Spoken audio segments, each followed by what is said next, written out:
మరో బ్రేకింగ్ చూస్తున్నాం. ఎగువన వర్షాలతో గోదావరి మళ్లీ ఉగ్రరూపం దాల్చుతోంది. గంట గంటకు నీటి ప్రవాహం పెరుగుతోంది. ఛత్తీస్గఢ్లో వర్షాలకు వాగులు వంకలు పొంగి పొర్లుతున్నాయి. దీంతో భద్రాద్రి వద్ద గోదావరిలో క్రమేపీ నీటి మట్టం పెరుగుతోంది. ఇప్పటికే నీటి మట్టం 50 అడుగులు దాటేసింది. గడిచిన 14 గంటల్లో 7 అడుగుల మేర గోదావరిలో వరద పెరిగిపోయింది. ఈ రోజు ఉదయం 7 గంటలకి అధికారులు 50 అడుగుల 60 పాయింట్లు ఉన్నట్లు గుర్తించారు. అరగంట క్రితం 20 పాయింట్లు తగ్గిందని అధికారులు చెప్తున్నారు. 53 పాయింట్లు దాటితే మూడో ప్రమాద హెచ్చరిక జారీ చేసే అవకాశం ఉంది.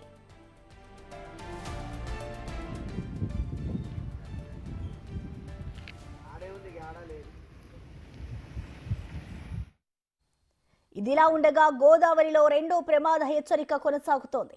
రానున్న 2 రోజుల్లో 15 లక్షల క్యూసెక్లు వచ్చే ప్రమాదం ఉందని అధికారులు అంచనా వేస్తున్నారు. ఇప్పటికే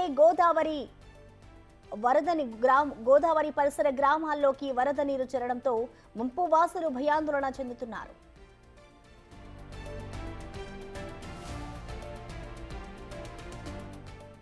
గంట వ్యవధిలో వరద పెరుగుతుంటే ఇరిగేషన్ అధికారులు మాత్రం నిమ్మకు నీరెత్తినట్లు వ్యవహరిస్తున్నారని ఆరోపణలు వినిపిస్తున్నాయి.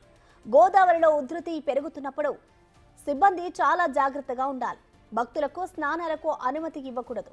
కానీ భద్రాచలం గోదావరిలో భక్తులు పుణ్య స్నానాలకు అనుమతి ఇచ్చినట్లు కనిపిస్తోంది. ఇప్పటికే ఛత్తీస్గఢ్లో కురుస్తున్న వర్షాలకు గోదావరిలో అంతకంతకు వరద ప్రవాహం పెరుగుతోంది. ఏ క్షణమైనా గోదావరి ముంపు గ్రామాలను ముంచేసే ప్రమాదం ఉంది. ఇలాంటి సమయంలో అధికారులు అలర్ట్గా ఉండాల్సింది పోయి ప్రజల ప్రాణాలతో చెలగాటమాడుతున్నారనే విమర్శలు వినిపిస్తున్నాయి.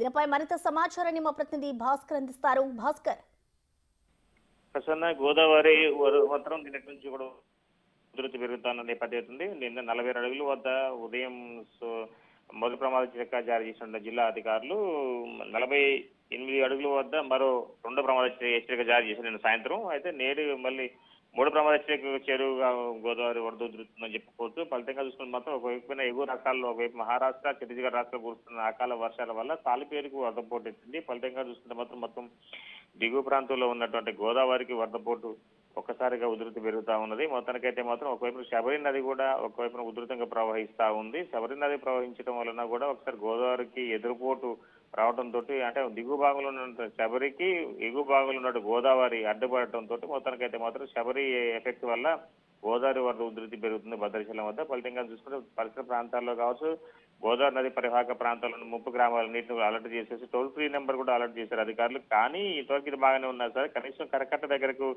రామాలయంకి వచ్చే భక్తుల విషయంలో మాత్రం చాలా వరకు కూడా భక్తులు ఆ గోదావరి దగ్గరకు వస్తున్నా కానీ అక్కడ పోలీసులు కూడా కనీసం ఎవరు లేకపోవడంతో అక్కడ గోదావరి నదిలో దిగి పుణ్యస్థానాలు ఆశ్రయిస్తున్న నేపథ్యం ఉంది. జరగని నష్టం జరిగితే మాత్రం ప్రాబ్లం దీనికి ఎవరు బాధ్యత వహించాల్సి వచ్చింది దానిపై కూడా సర్వత్ర విమర్శ ఎదురవుతున్న నేపథ్యం అయితే ఉంది. నిన్నటి నుంచి కూడా ఇదే పరిస్థితి నెలకొని ఉంది. మొత్తానికైతే గోదావరి మాత్రం వరద ఉధృతి మాత్రం క్షణక్షణం పెరుగుతుంది. కాస్త ఒక 40 నిమిషాలు ఒక 20 మినిట్స్ క్రితం అయితే మాత్రం ఒక 3 పాయింట్లు తగ్గినట్టుగా అక్కడ నుంచి అధికారులు అంచనా వేసిన నేపథ్యం అయితే ఉంది. మొత్తానికి క్రమేపీ తగ్గుముఖం పట్టే అవకాశం ఉంటుంది అన్నట్టు ఒకవైపు అధికారులు అంచనా వేస్తున్న నేపథ్యం ఉంది. ప్రసన్న భాస్కర్, అలాగే చూసుకుంటే గంట గంటకు నీటి ప్రవాహం అనేది పెరుగుతూనే ఉంది.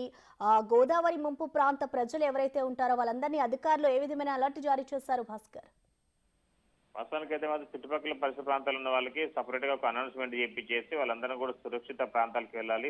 పాడి పశువులకు సంబంధించిన కావచ్చు ఏదన్నా సరే అవన్నిటిని ఎట్టి పరిస్థితుల్లో కూడా పొలాలకు వదలొద్దని చెప్పడం కూడా జరిగింది. మరోవైపున మాత్రం ఆడ ముంపు ఏరియాలో ఉన్న గ్రామ ప్రజలందరూ కూడా మొన్న నైట్ నుంచి కూడా అంత అలర్ట్ చేసేసి గోదావరి ఫ్లడ్ ఎక్కువ వస్తుంది. ఒకవైపు తాలిపేరు గేట్లు 28 గేట్లు పైగా ఓపెన్ చేశారు.